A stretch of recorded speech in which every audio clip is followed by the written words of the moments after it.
Kieran's ready, so if you're all settled, people at the back, people in the middle, when you're ready. Bye. We're good? Okay, yeah. So, yeah, I'm doing a science TV show, radio show, both sides of things. It's going to be called Bang Crash Wallop. Don't worry, the name's in progress. It's going to change, hopefully.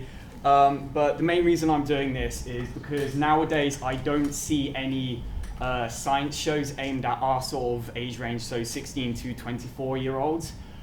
So I'm hopefully going to be aiming that towards us.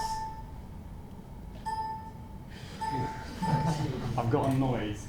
There we go. So the idea in general, so again, it's about science. On the radio show, we're going to have more weird facts from research, which I'll talk about a bit more later on. People wanted more simple, more everyday facts. Within the radio show as well, we're going to have an interview with a scientific person. Maybe I could get my mum or someone from the science department here on the show, because my mum works at National Grid, so she's an electrical engineer, so that might be a bit interesting. Also on the radio show, there's going to be a competition, which will be science-based facts. Again, talking about the research, I found out that within science, there wasn't a specific area, so chemistry, biology, that sort of thing. They wanted it in general. I'm going to keep it simple, obviously, because I don't think everyone here is a science knowledge geek, whatever.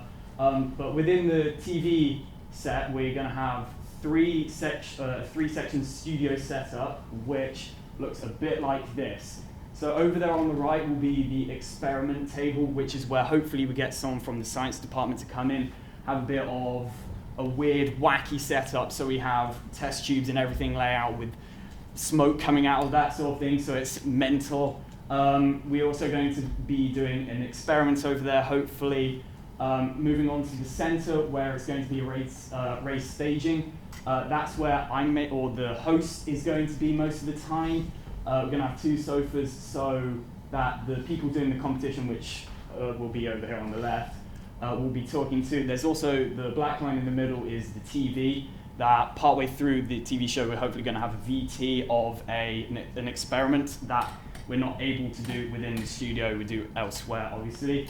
And then going on to the competition area, we're going to have a more DIY-based experiment so that we can have them make whatever it is in the studio, and then towards the end of the show, while they're making it in the background, at the end, we're going to move across to the competition area, which is where they will finally do the competition.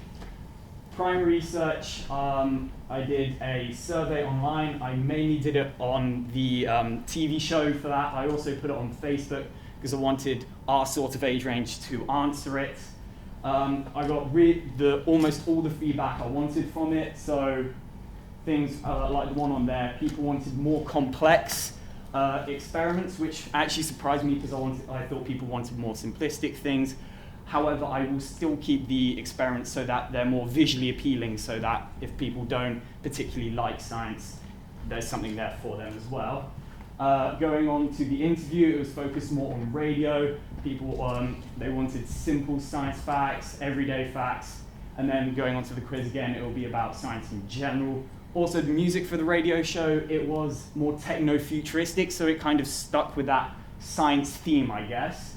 Then the questionnaire, people wanted, with this I got a more understanding, or better understanding of the target audience.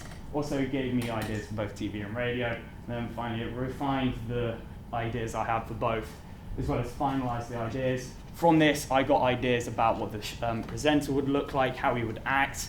One person even said that they wanted the host to dress up like Einstein, being mental, that sort of thing. So that he would become across funny and more lively. Finally, there we go. Second research on the right, I looked at both Brainiac and Bang Goes the Theory. People mainly liked Brainiac within our sort of age range purely because it was aimed at us. However, the experiments from that, bit exaggerated, so I couldn't do it within the studio for health and safety purposes. So I looked onto Bang Goes the Theory, which have more simplistic, more controllable experiments that we can do in the TV studio. In the middle with YouTube, I went on there to look at the experiments I was thinking of completing on the show, which allowed me to see the outcome of the experiment so that it would, so it wouldn't be too dangerous as well as it would be visually appealing. And then finally with Google, I could find out statistics of things.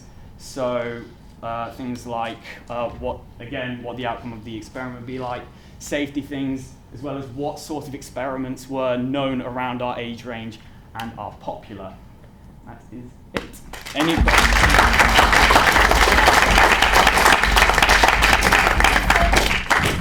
Experiments in the studio, have you actually taken into consideration the health and safety and the risks? Yes, so the experiment I had an idea to do in the studio at first is this thing known as elephant's toothpaste.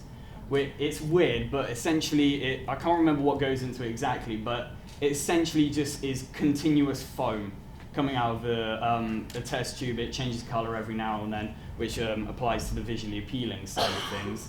And safety-wise, apart from consuming it, which I doubt anyone will do, it's relatively safe.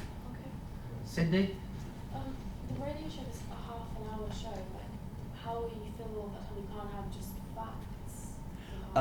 Yeah, it will be facts mainly, but the main areas that I will be focusing on is the interview as well as the competition within that show.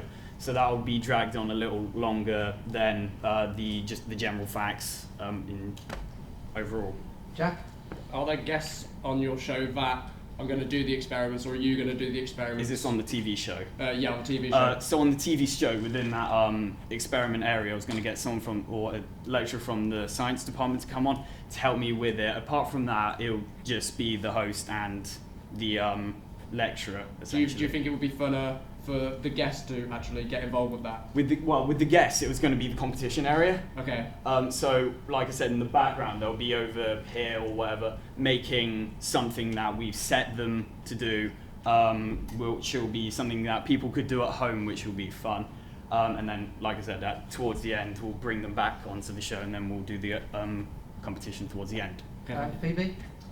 You say that there isn't many science-based TV shows for an older-based audience, but it's mainly probably because children learning science at school. How are you going to make this bring the whole information element to be actually interesting and relevant to you? So with the experiments, like I said, if it's going to be aged at younger people, I'm going to be doing experiments that you probably haven't seen within school, within college. And then to continue with that, I will be explaining what or how the experiment turns out, but not into too much depth, so it keeps the pace of the show up. All right, brilliant. Thank you very much.